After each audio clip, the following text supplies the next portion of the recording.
warm spring afternoon in Georgia, 1829, when the small town buzzed with anticipation.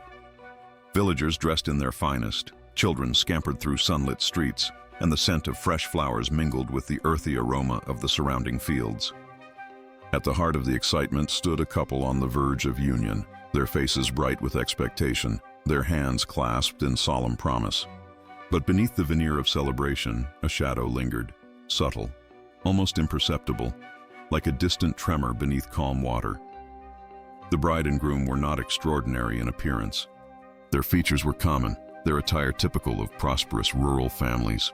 Yet those who observed them closely sensed a peculiar intensity in their movements, a restrained nervousness that hinted at something unspoken. The townsfolk, eager to participate in the communal ritual of marriage, remained oblivious to the subtle dissonance, carrying on with preparations as if the day were any other. Music swelled from fiddles and drums, children scattered petals along the aisle, and neighbors whispered congratulations in soft, excited tones. Still, a few of the older villagers, those who had seen too many seasons and too many misfortunes, paused as they watched. Their eyes lingered on the bride's expression, the unusual pallor of her cheeks, the unnatural stillness in her posture as she awaited the procession. The groom, for his part, moved with precise care, guiding his party, yet there was a measured deliberation to his gestures, an odd meticulousness that suggested anticipation beyond ordinary excitement. An unspoken tension hummed in the air, almost electric in its subtlety. Guests began filing into the small church at the edge of town, a modest structure of timber and stone that had withstood decades of storms. Candles flickered in wrought iron sconces, and the afternoon light filtered through stained glass, casting fragmented patterns on the wooden pews. The officiant, an elderly minister with decades of experience, prepared for the ceremony, sensing only the usual mix of nerves and joy, unaware of the peculiar energy swirling among the participants. The congregation took their seats, whispers fading to silence, and all seemed ordinary to an untrained eye. Yet the first signs of unease appeared in the subtle reactions of the attendants. A maidservant glanced repeatedly toward the back row, as though expecting something or someone unseen. A neighbor fidgeted, catching a faint, sour scent drifting from beneath the church doors, a scent that did not belong to the spring air. The faintest rustle in the corner of a pew drew the attention of a few alert observers, only for nothing to be found upon investigation. The ordinary rhythm of the ceremony began to ripple with minor disturbances, tiny anomalies that collectively suggested that this wedding, meant to be joyous, was somehow different. The ceremony commenced. Words spoken with solemnity, vows exchanged with apparent sincerity. Yet beneath the rhythmic cadence of prayer and recitation, there was an underlying tension, an imperceptible unease that settled over the congregation. Witnesses later recalled a chilling quiet in the moments between ritual lines, a silence so profound it seemed to press against the ears, heightening awareness of every creak in the floorboards, every draft slipping through the doors.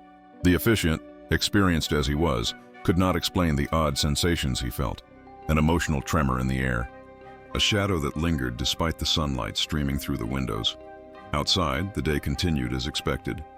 Horses neighed, carts creaked along the dirt roads, and the townsfolk moved between homes and the church.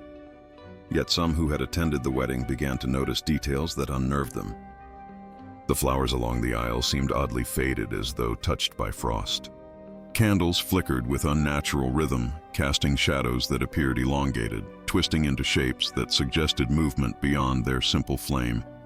Children playing in the yard glanced toward the church repeatedly, whispering that something felt wrong, though they could not articulate what.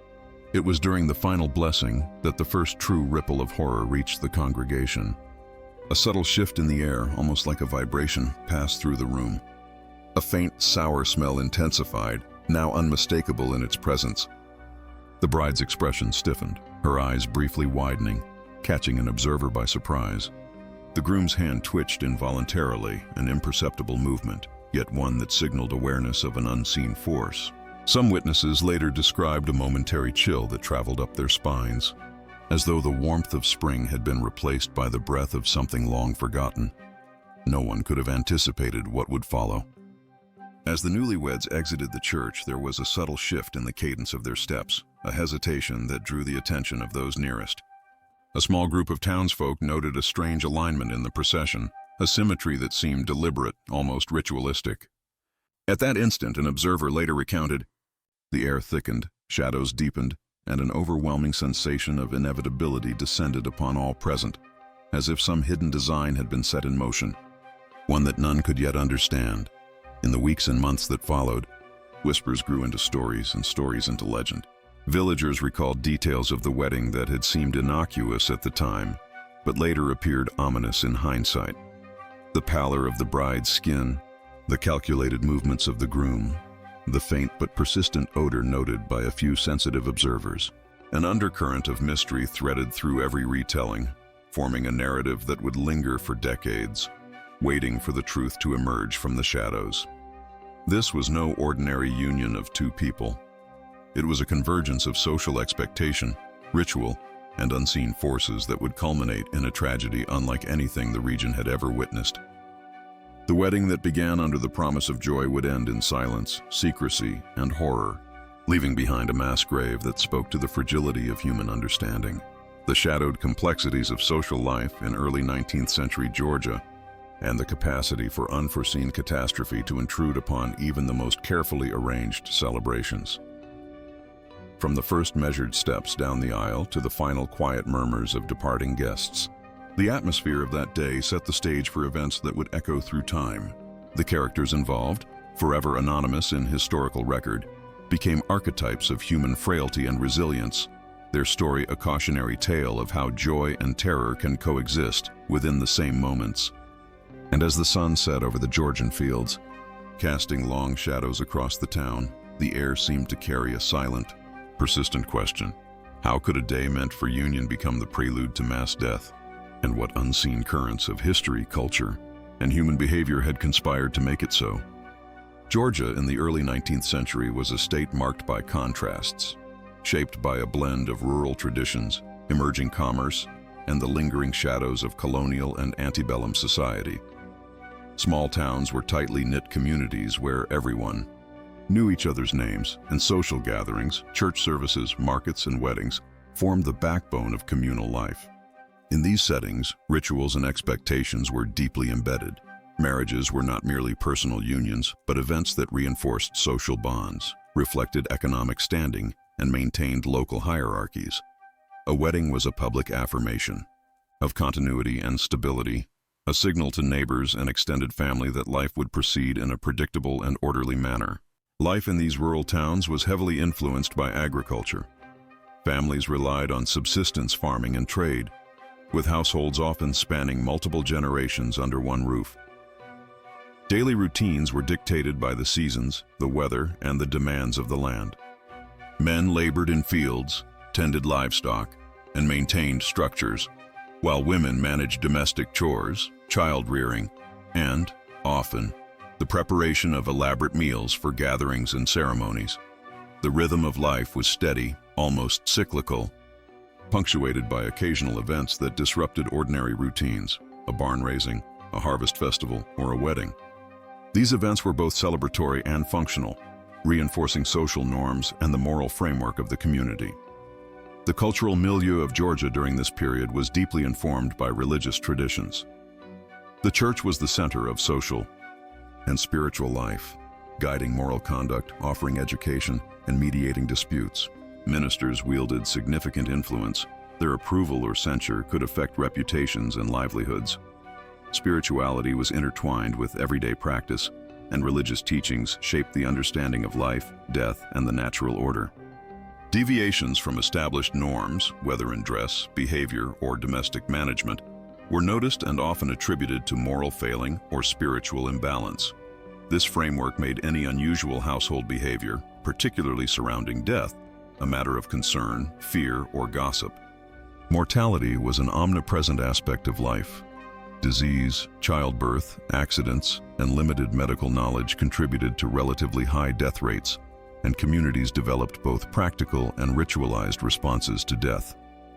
Funerals were solemn occasions, often accompanied by extended periods of mourning, and the dead were treated with a mixture of reverence and pragmatism.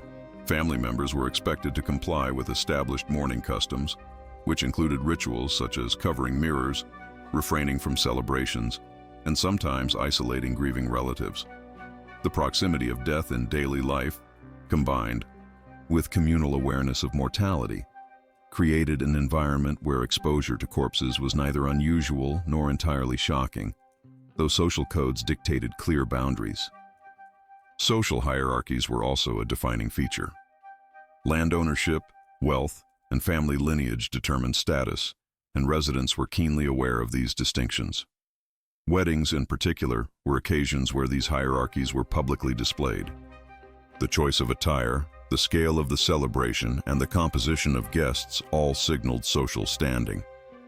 In smaller rural towns where privacy was limited and reputations were easily scrutinized, maintaining appearances was critical. Any deviation from expected decorum, especially during highly visible events like a wedding, could attract attention, suspicion, or even censure from the broader community.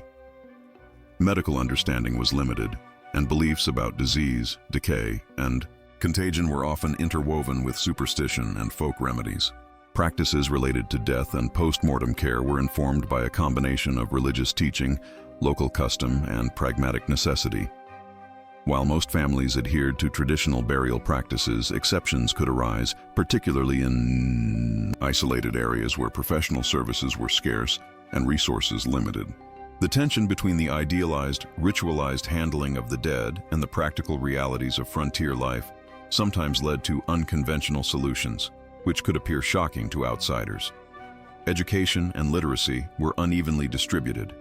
Formal schooling was limited, and much knowledge was transmitted orally or through apprenticeship. This contributed to the persistence of local lore, superstition, and rumor. Folktales often incorporated cautionary elements about morality, death, and the consequences of straying from social norms.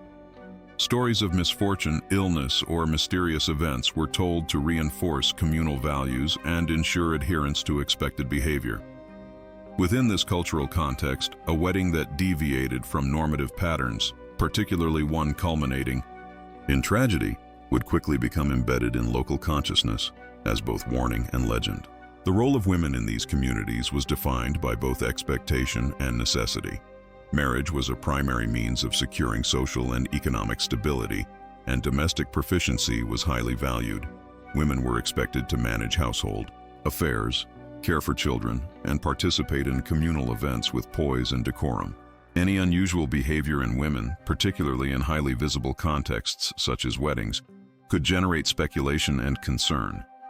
Similarly, men were expected to display leadership, ensure family security, and participate in community governance.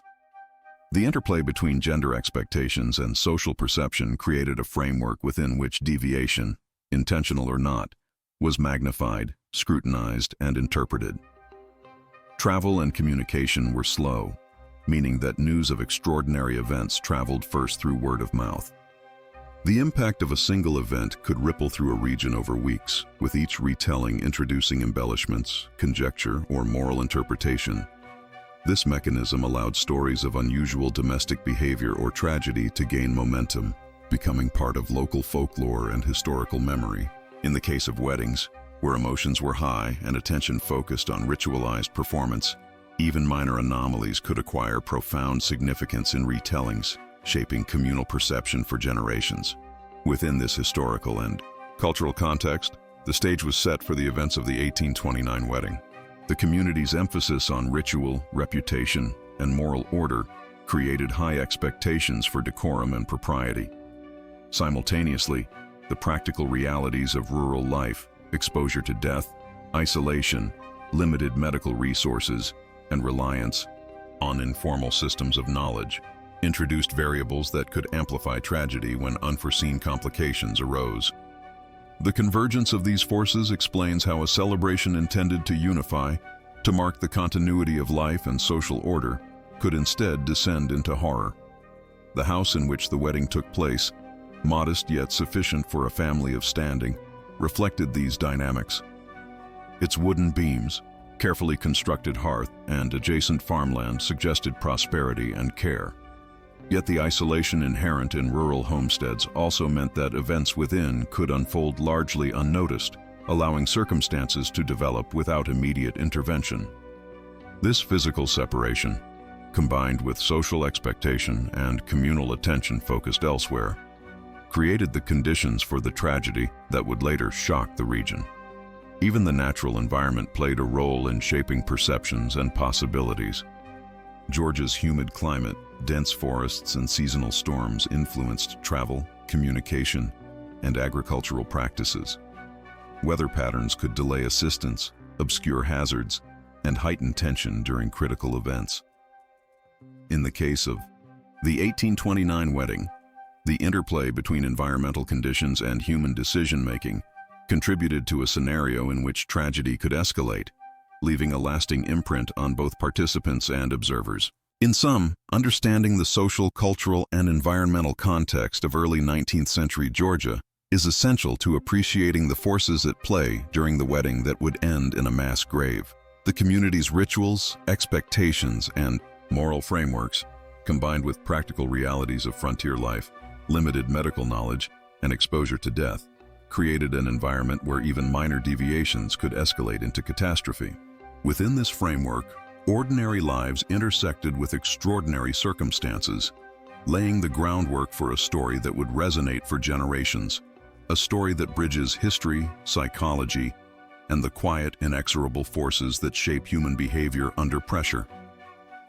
The day following the wedding began with the usual bustle of rural life, yet a subtle tension hung over the household.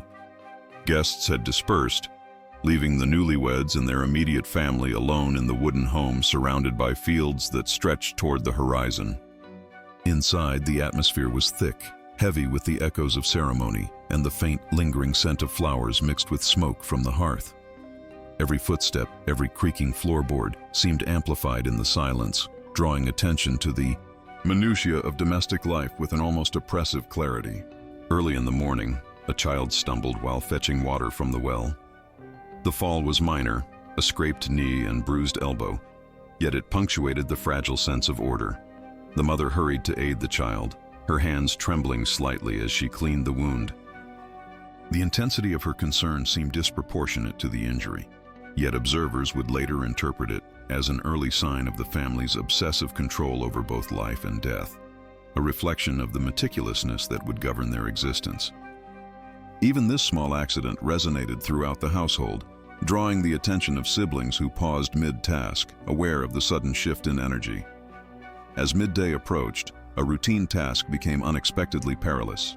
The father, carrying firewood from the stack behind the house, tripped on a loose stone. The axe he had slung across his shoulder clattered against the logs, sending a shiver through the family. The sound, sharp and sudden, echoed across the empty yard, drawing the children and neighbors alike to the doorway. The father's reaction was calm, almost rehearsed, as he adjusted his grip and checked the blade for damage. Yet the observer's attention was drawn not to the axe itself, but to the unspoken acknowledgement of danger, a silent rehearsal of control over forces that could, in an instant, disrupt their fragile equilibrium. In the kitchen, another incident unfolded that was far more unnerving. While preparing the afternoon meal, a young girl accidentally sliced her finger on a small knife. The cut was shallow, but the sight of blood, so stark against pale skin, elicited a heightened response. The mother moved with precise urgency, wrapping the wound with cloth, murmuring softly to calm both the child and the tension in the room. Witnesses would later describe a sensation of suspended time. The moment stretched, the rustle of fabric and muted murmurings amplified by silence. The kitchen became a stage for psychological observation, a place where the ordinary act of tending a wound became a meditation on fragility and control. Later that day, the family undertook the task of tending to livestock, an activity that carried its own hazards. A goat kicked suddenly, narrowly missing a child who had been leaning over the fence. The adult's reactions were immediate yet measured, a firm grip, a subtle shift in stance, a quick verbal reassurance. The animals, attuned to the household's disciplined environment, responded to subtle commands, moving in alignment with human expectation. To an outsider, this combination of rapid responsiveness and calm precision was unsettling, a display of control that bordered on the ritualistic, suggesting a household finely tuned to the delicate balance between chaos and order. The afternoon brought another, more harrowing incident. A loose floorboard in the parlor shifted under the weight of a guest returning from the fields, causing him to stumble and nearly topple into the fireplace. The sudden movement sent a small flame from the hearth dancing across the wooden floor. The family's reaction was instantaneous. Hands reached to steady the guest. A wet cloth smothered the stray spark, and every object in the room was restored to its precise alignment. Observers would later remark on the combination of calm efficiency and the implicit understanding of danger, a recurring theme in the household's response to accidents. The minor chaos, though contained, amplified the psychological tension of those present, leaving a lingering sense of unease long after the floorboard had been repaired. Even the act of tending the dead, a practice integrated into the family's daily life, produced moments of subtle horror. Cloths were adjusted over the bodies, blankets smoothed, and limbs gently repositioned. The movements were performed with the same precision applied to the living. Careful, measured, respectful, yet undeniably uncanny. Guests occasionally glimpsed these interactions, frozen in place, unsure whether to speak or avert their eyes. The psychological weight of witnessing a household that treated corpses as integrated participants in domestic life created a pervasive tension, one that was amplified by silence, shadows, and the ever-present knowledge of mortality. As evening fell, an unplanned sequence of events heightened the sense of dread. A lantern tipped slightly on a shelf, casting erratic light across the parlor. Shadows elongated, stretched, and contorted, giving the impression of movement where none existed. The family's response was composed, yet every observer noted a subtle rigidity in posture, a heightened awareness of presence, and a meticulous correction of the lamp's position. The combination of light, shadow, and human movement created a tableau of unnerving symmetry, where the ordinary act of restoring order became charged with psychological intensity. The first night brought its own incidents. A gust of wind rattled. The windows and a door creaked open, allowing a chill to seep into the house. The family moved with practiced calm, closing the door, adjusting blankets, and ensuring that each candle remained alight. Children were reassured not with words alone, but with deliberate gestures that conveyed security and control. Observers later noted that the household seemed impervious to fear, a fact that intensified the horror for those outside. The ability to maintain composure in a setting where mortality and accident were constants created an almost supernatural impression of control. Over the next days, a pattern of minor but psychologically charged incidents continued. A bucket tipped, spilling water across the floor. A small child dropped a loaf of bread, startling a hen. A cat leapt onto a windowsill, scattering papers. Each disruption, while insignificant in isolation, contributed to the overall tension. The household's response was consistently precise, calm, and ritualized, reinforcing the perception of a family operating under rules beyond ordinary comprehension. Observers described a constant undercurrent of suspense, a quiet horror born not of overt violence, but of unrelenting attention to potential disorder. In the later stages of the narrative, more dramatic events unfolded. A small fire broke out in the kitchen, ignited by a forgotten ember from the hearth. The family acted swiftly. Flames were contained, the room ventilated, and no injury occurred. Yet the observers noted the combination of danger and composure, a choreography of emergency that revealed both skill and the eerie normalization of risk within the household. Similarly, the integration of corpses into domestic routines continued, with adjustments, cleaning, and positioning performed as naturally as cooking or tending the hearth. The juxtaposition of ordinary and extraordinary, life and death, heightened the surreal atmosphere, leaving guests and neighbors unsettled. Throughout this period, tension was amplified by the psychological reactions of those present. Witnesses often described a feeling of suspended time, heightened awareness, and the sense that the household operated according to laws beyond conventional understanding. Even minor accidents, a trip, a spill, a misplaced object, took on significance, demonstrating the delicate balance maintained within the home. Each incident, though manageable, contributed to an ongoing narrative of quiet horror, a cumulative effect that left both participants and observers with a profound awareness of mortality, control, and the uncanny. By the end of the first week, the household had established a rhythm in which accidents, incidents, and daily routines merged seamlessly. The blend of careful attention, ritualized behavior, and the omnipresent integration of the dead created an environment of sustained suspense, a living tableau of human adaptability and psychological complexity.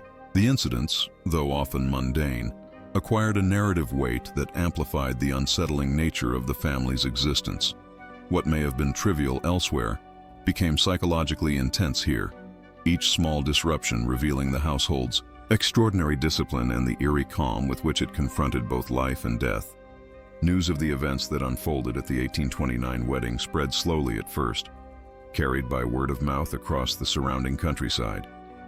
In small towns and rural homesteads, information traveled in uneven waves, filtered through the perceptions, biases, and moral frameworks of those who recounted it.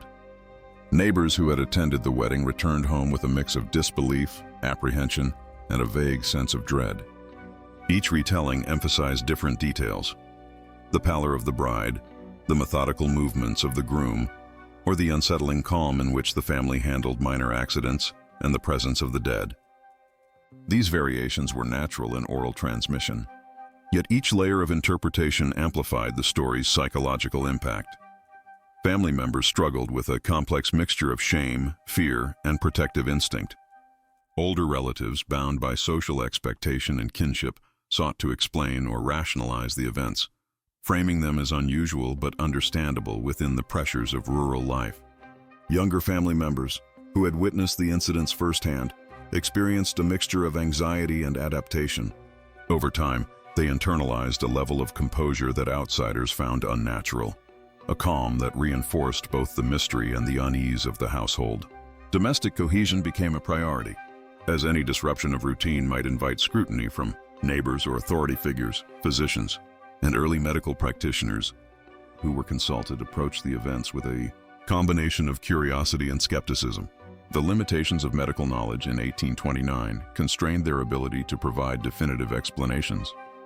Some suggested that the family's behavior reflected heightened emotional stress or obsessive tendencies in response to the disruptions of daily life, combined with limited understanding of disease and mortality. Others considered physiological factors, fatigue, malnutrition, or exposure to environmental hazards, as potential contributors to the family's unusual calm and composure. Despite these hypotheses, medical authorities remained largely puzzled, documenting their observations in clinical notes without offering a full explanation, acknowledging the tension between empirical knowledge and human behavior in extraordinary circumstances. Local clergy, particularly the minister who officiated the wedding, faced a profound ethical and spiritual dilemma. Religious teachings of the time emphasized the sanctity of life, moral responsibility, and adherence to ritual. Observing the household's integration of the dead into daily routines challenged conventional understanding of piety, propriety, and spiritual order. Sermons and private correspondence reflected both alarm and philosophical inquiry, as clergy attempted to reconcile doctrinal principles with empirical observation. Some interpreted the family's behavior as a test of faith, a reminder of human frailty, or even an illustration of the complex interplay between grief, ritual, and social expectation. The broader community's response evolved in a manner characteristic of isolated rural societies. Initial shock and suspicion gave way to fascination and cautious observation. Families who had once celebrated alongside the newlyweds now approached with whispered questions and guarded curiosity. Children who had attended the wedding shared fragmented memories with friends, their descriptions tinged with imagination and fear. Observers noted that the family's calm, almost ritualized conduct in the face of accidents and mortality produced both admiration and unease, a paradox that intensified the narrative's psychological resonance. Newspapers in the region, though limited in circulation, eventually documented the events. Reports were factual in tone, yet colored by the moral and social assumptions of the time. Descriptions emphasized the unusual composure of the family, the anomalies observed by neighbors, and the seemingly ritualistic handling of both accidents and exposure to death. Editorials reflected broader concerns: the balance between individual autonomy and communal norms, the ethical implications of unusual domestic practices, and the psychological impact on both participants and witnesses. Through print, the story reached a wider audience, transitioning from local gossip to regional historical curiosity. Psychological interpretations of the time, though rudimentary, offer insight into the responses of those who witnessed or heard of the events. Fear and fascination often coexisted, creating a state of heightened emotional arousal that reinforced memory and storytelling. Observers reported a sense of temporal distortion, a perception that incidents unfolded with both rapid intensity and drawn-out deliberation. The household's calm demeanor in response to accidents or disruptions intensified this effect, as witnesses contrasted their own instinctive reactions to danger with the family's measured behavior.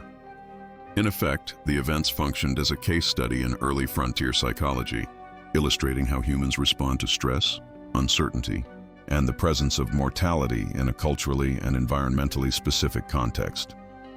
The family's neighbors played a critical role in shaping the narrative. Those living nearby watched, often from a distance, and reported on the household's routines and responses to incidents. Observations focused on daily patterns, interactions with visitors, and the management of the dead. Some neighbors were drawn to intervene or inquire, while others preferred avoidance. These collective responses created a social feedback loop in which the household's behavior was simultaneously scrutinized and mythologized. The boundary between factual observation and interpretive storytelling blurred, contributing to the story's endurance in local consciousness. Scholarly accounts written decades later emphasize the intersection of environment, social expectation, and psychological adaptation. Researchers have noted that rural isolation, high mortality rates, and limited access to medical knowledge produced conditions in which human behavior could diverge dramatically from normative patterns. Grief, coping mechanisms, and ritualized responses to death were intensified by these factors. Within this framework, the family's behavior, though shocking to outsiders, represents an extreme but understandable adaptation to the constraints and pressures of their environment. Such analysis highlights the importance of context in evaluating historical events, demonstrating how cultural and environmental factors shape human behavior in ways that may appear inexplicable or morally ambiguous to later observers. Letters and personal diaries from local families further illuminate the range of reactions. Some expressed horror, focusing on the eerie calm and the perceived unnaturalness of the family's routines. Others displayed a muted curiosity, framing the events as a unique social phenomenon rather than a moral transgression.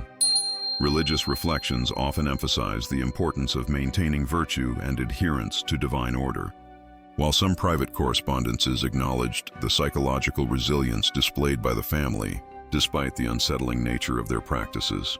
Across all accounts, a recurring theme was the interplay of fascination, fear, and the search for meaning in a situation that defied conventional understanding. In sum, the community's reaction to the wedding and subsequent household practices was multifaceted, reflecting a complex interplay of social, psychological, and cultural factors. Observers balanced moral judgment, fear, curiosity, and admiration, resulting in a narrative that evolved over time, blending fact and interpretation. Clergy, physicians, neighbors, and journalists each contributed to the story's development, embedding it within local folklore and broader regional history.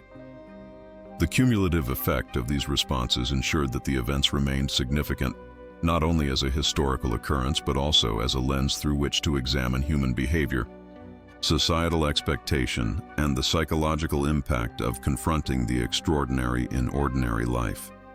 By tracing these reactions, we see how a single domestic environment, a household marked by unusual composure, ritualized interaction, and the presence of mortality, could captivate and unsettle an entire community. The story became a case study in observation, interpretation, and the limits of social and psychological understanding.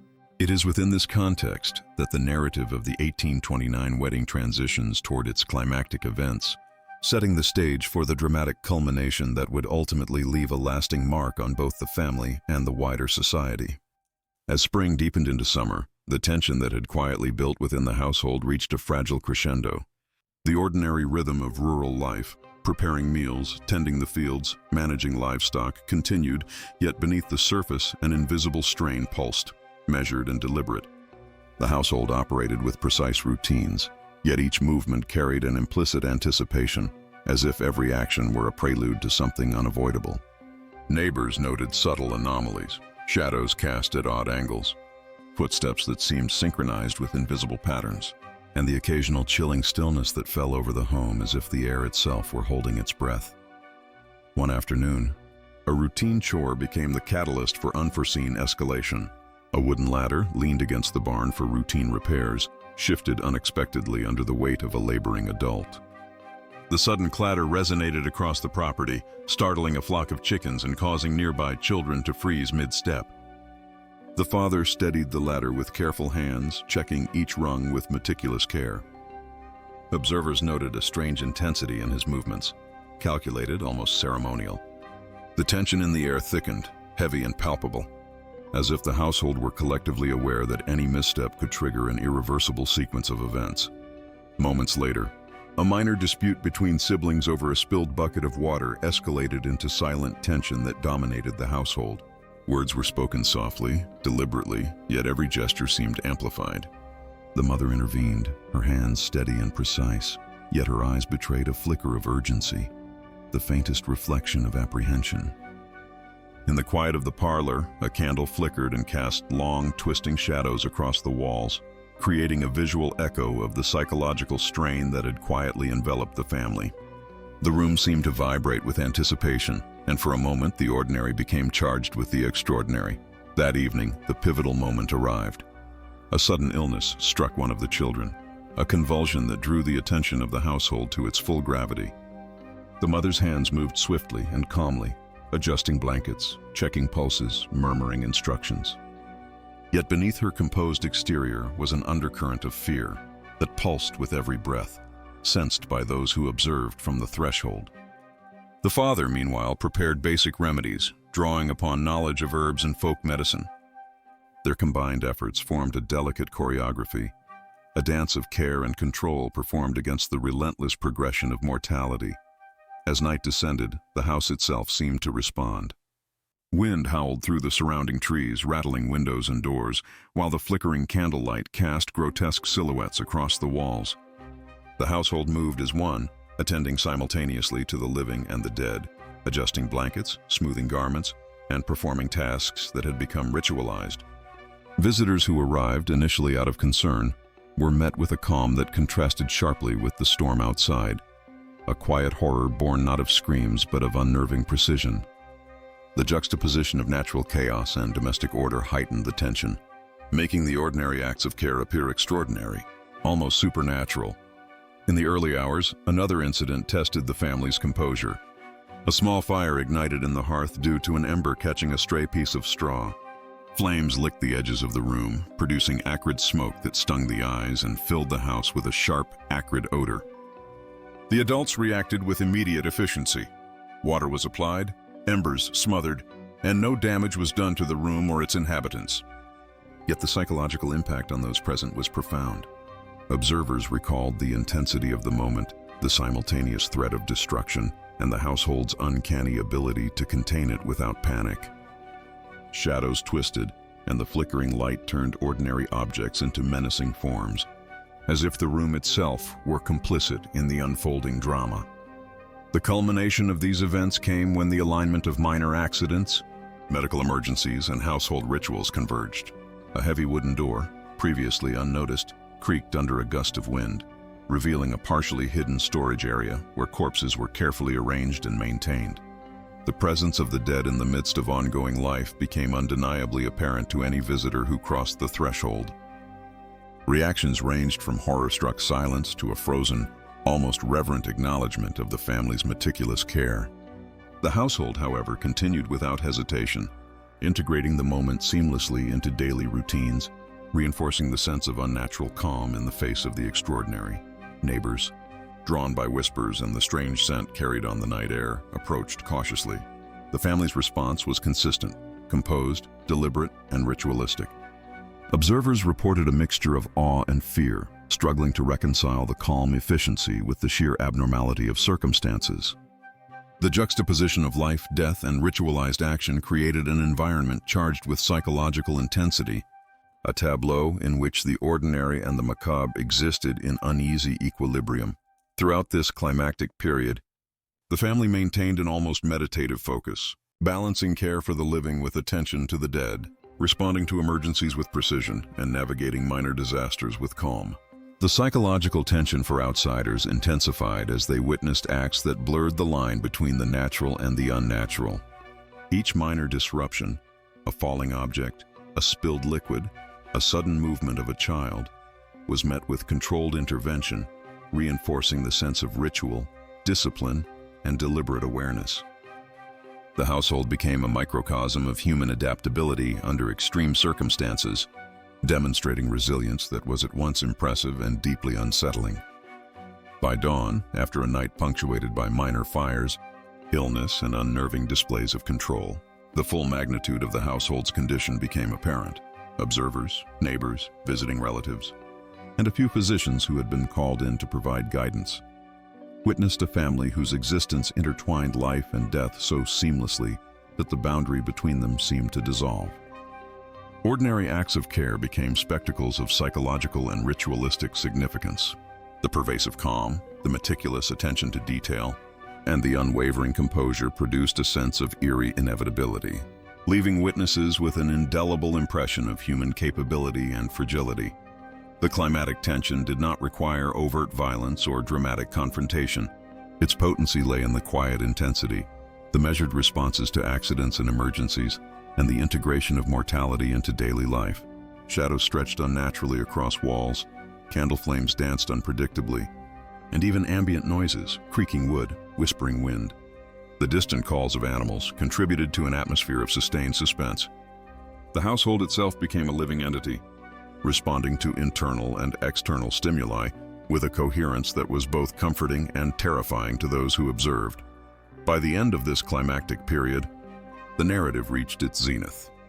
The intersection of social expectation, domestic routine, and human psychology had produced a tableau that was unforgettable. The family's ability to maintain control, ritual, and composure amidst life-threatening and psychologically intense circumstances underscored both their resilience and the unsettling nature of their reality.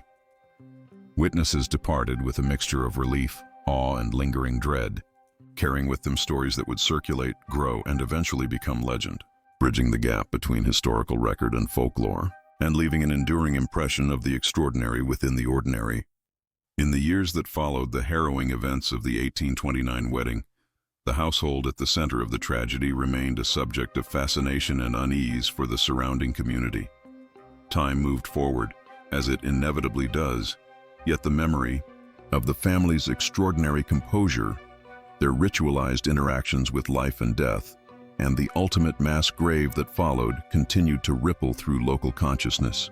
Scholars, folklorists, and casual observers alike have reflected on the profound psychological and cultural impact of those events, highlighting the ways in which extraordinary behavior can leave an enduring mark upon a society. For the family itself, life was quietly reshaped by the convergence of grief, survival, and social scrutiny. Those who had survived the immediate aftermath carried with them the invisible weight of what had transpired, the loss of relatives and neighbors, and the heavy responsibility of maintaining household cohesion. Over time, the family adapted, integrating new generations into the rhythms and rituals that had become central to their existence. Yet even within the apparent normalcy of day-to-day life, an undercurrent of mystery persisted. Children learned early to treat the presence of mortality as a natural aspect of domestic life. Adults moved with measured awareness, and the boundaries between ordinary tasks and ritualized maintenance of life and death remained subtly but unmistakably intertwined. Neighbors, initially horrified by the revelations of the household's practices, came to accept the family as a fixture of the local landscape, albeit one approached with a mixture of respect and caution. Oral histories, journals, and early newspaper accounts painted a picture of a family both remarkable and unsettling, capable of extraordinary calm under pressure, yet enigmatic in ways that defied conventional understanding. The combination of composure, ritual and adaptation to environmental and social pressures left a lasting impression on the community, shaping perceptions of human behavior and resilience in the face of mortality. Medical observers, both contemporary and later, have speculated on potential explanations for the family's behaviors. Limited knowledge of disease, stress response, and the psychological processing of grief at the time left much unexplained. Some accounts suggest obsessive-compulsive tendencies, heightened emotional regulation, or an extreme form of anticipatory planning in response to environmental stressors. Others have considered physiological factors, such as prolonged exposure to mortality, nutritional limitations, or inherited traits influencing temperament and reaction to crises. While definitive conclusions remain elusive, the intersection of environment, culture, and human psychology offers insight into why the family's behavior, though extraordinary, could emerge under such conditions. Cultural and historical context also provides clues. The early 19th century South was characterized by rigid social hierarchies, closely monitored domestic behavior, and communal expectations around mourning, hospitality, and ritual. Within this framework, deviations from normative patterns were immediately noticeable, often interpreted as moral or spiritual anomalies. The family's seamless integration of life and death into daily routines challenged these norms, creating a tension between societal expectations and lived reality. Over time, the story became codified in local memory as both a cautionary tale and a testament to human adaptability, demonstrating the complex interplay between individual behavior and social interpretation. Speculation has persisted about the long-term fate of the family and whether similar practices continued in secret.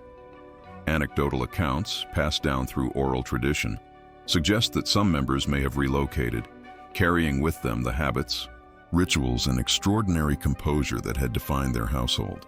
Others hypothesize that certain traits, discipline, careful attention to accidents, and psychological resilience were transmitted to descendants, leaving traces in behavioral patterns observable long after the original events. While historical verification is limited, the enduring fascination with the family speaks to the compelling nature of their story, an intersection of tragedy, ritual, and survival that transcends time and place. The mass grave itself, long since reclaimed by the earth, remains a somber symbol. Archaeological and historical investigations have confirmed the presence of multiple remains aligned within a single plot, yet many questions linger. How did the household reconcile routine life with the proximity of death? To what extent did ritual and planning mitigate chaos, and how much was a product of instinctual human adaptation? The grave stands as both a factual record and a silent monument to the enduring enigma of human behavior under extreme circumstances. Reflections on the story often carry a duality, a sense of horror and fascination intertwined with empathy and recognition of human resilience. The family's ability to navigate life, accidents, and death without succumbing to panic or disorder suggests remarkable psychological endurance. Yet the very same behavior challenges the observer's moral and emotional sensibilities. The silent horror, the quiet, methodical interaction with mortality, leaves a lingering impression precisely because it bypasses the spectacle of dramatic violence, favoring instead the subtle intensity of human adaptation and ritualized control. In the broader societal perspective, the narrative of the 1829 wedding and its aftermath functions as a lens through which to explore early 19th century cultural norms, psychological frameworks, and community dynamics. It highlights how extraordinary circumstances can reveal hidden capacities, how ritual and routine can mediate trauma, and how observation, interpretation, and rumor shape collective memory. The story endures not merely as a historical curiosity, but as a reflective case study in the fragility and resilience of human life. The tension between expectation and reality, and the profound, sometimes unsettling consequences of encountering mortality in an intimate, prolonged, and unavoidable manner. Ultimately, the family story is left open-ended, a narrative suspended between fact and interpretation, history and folklore. The community remembers the events with a mixture of dread, admiration, and contemplation. Scholars, storytellers, and descendants continue to ponder the mechanisms of survival, the psychological intricacies, and the cultural significance of a household that lived in continuous proximity to death. The unanswered questions, the fate of individuals, the transmission of behaviors, the full scope of psychological adaptation maintain the story's haunting power. As the sun sets over the rolling fields of Georgia, casting long shadows across the landscape, the story of the 1829 wedding resonates as a silent reminder. The extraordinary can emerge from the ordinary. Life and death are intimately intertwined, and the human capacity for resilience and ritual may both terrify and fascinate. The family remains in memory and legend, a testament to the complexities of existence, a case study of psychological adaptation, and a lingering enigma that continues to invite reflection, speculation, and cautious wonder.